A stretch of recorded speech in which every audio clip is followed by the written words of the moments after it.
अस्सलाम वालेकुम students, business finance decision session number 12 के साथ मैं हाजिर हूँ।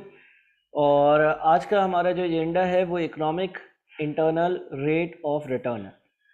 अच्छा, ये पेपर में इतना ज़्यादा आता नहीं है। आपकी बस एक अंडरस्टैंडिंग इस टॉपिक की होनी चाहिए।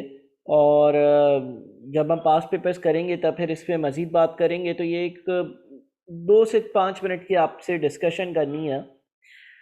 Economic internal rate of return takes into account positive and negative externalities into account apart from the financial rate to a company या financial return to a company। यानी कि economic internal rate of return ये दिखता है कि आपकी किसी decision की वजह से कोई नेगेटिव या पॉजिटिव एक्सटर्नलिटी अगर जनरेट हुई है तो उसको भी आप जो है वो रेट में अकाउंट फॉर कर लो। फॉर एग्ज़ाम्पल, आपने कहीं पर कोई फैक्ट्री कंस्ट्रक्ट करनी है और उस फैक्ट्री को कंस्ट्रक्ट करने की वजह से सराउंडिंग एरिया में एम्प्लॉयमेंट अपॉर्चुनिटीज़ क्रिएट होंगी, तो ये एक पॉजिटिव एक्सटर्नलिटी है। इसका जो बेनिफिट है उसकी एक मॉनेटरी वैल्यू अपने रेट में शामिल करो। फॉर एग्ज़ाम्पल, अगर आपने कोई फैक्ट्री सेटअप किया और उसकी वजह से कोई हार्मफुल सब्सटेंसेस जो है वो रिलीज़ हो रहे हैं, फ्यूम्स रिलीज़ हो रहे हैं, पोल्यूशन रिलीज़ हो रहा है, तो ये एक नेगेटिव एक्सटर्नलिटीज़ है। उसको भी वैल्यू कर कर और आप अपने डिसीजन में इनकॉर्पोरेट करो कि यार मेरे इस डिसीजन की वजह से ये नेगेटिव इम्पैक्ट जो आएगा, इसकी वजह से इतने रुपए का लोगों का या मेरा या किसी भी तरह से हम सबका या सोसाइटी एट लार्ज का नुकसान होगा।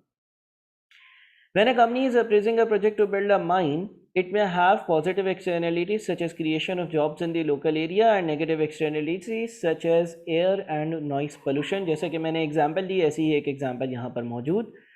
Economic internal rate of return important for appraisal of projects by government.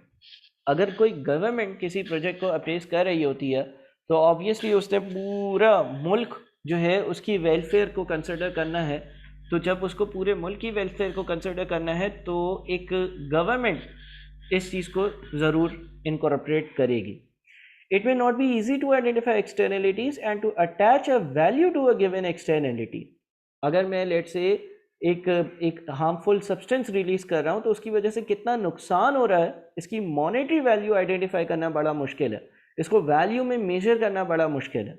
अगर मेरी फैक्ट्री सेटअप करने से सराउंडिंग में एम्प्लॉयमेंट क्रिएट हो रही है तो वो जो एम्प्लॉयमेंट क्रिएट हो रही है उसकी वजह से कितने घर वाले खुश हो रहे हैं, कितने लोगों का घर जो है वो चलना शुरू हो गया है और कितने लोगों को उसकी वजह से जो है वो बेनिफिट्स मिल रहे हैं, इसकी एक मॉनेटरी वैल्यू देना, मनी में इसको मेजर करना बड़ा मुश्किल है। तो ये एक छोटा सा topic economic internal rate of return का था। और अगर हम पास पेपर्स में कहीं देखेंगे इसको तो बिल्कुल ज़रूर डिस्कस करेंगे। वैसे ये एग्ज़ाम्स के लिए बहुत ज़्यादा इम्पोर्टेंट नहीं कंसिडर किया जाता।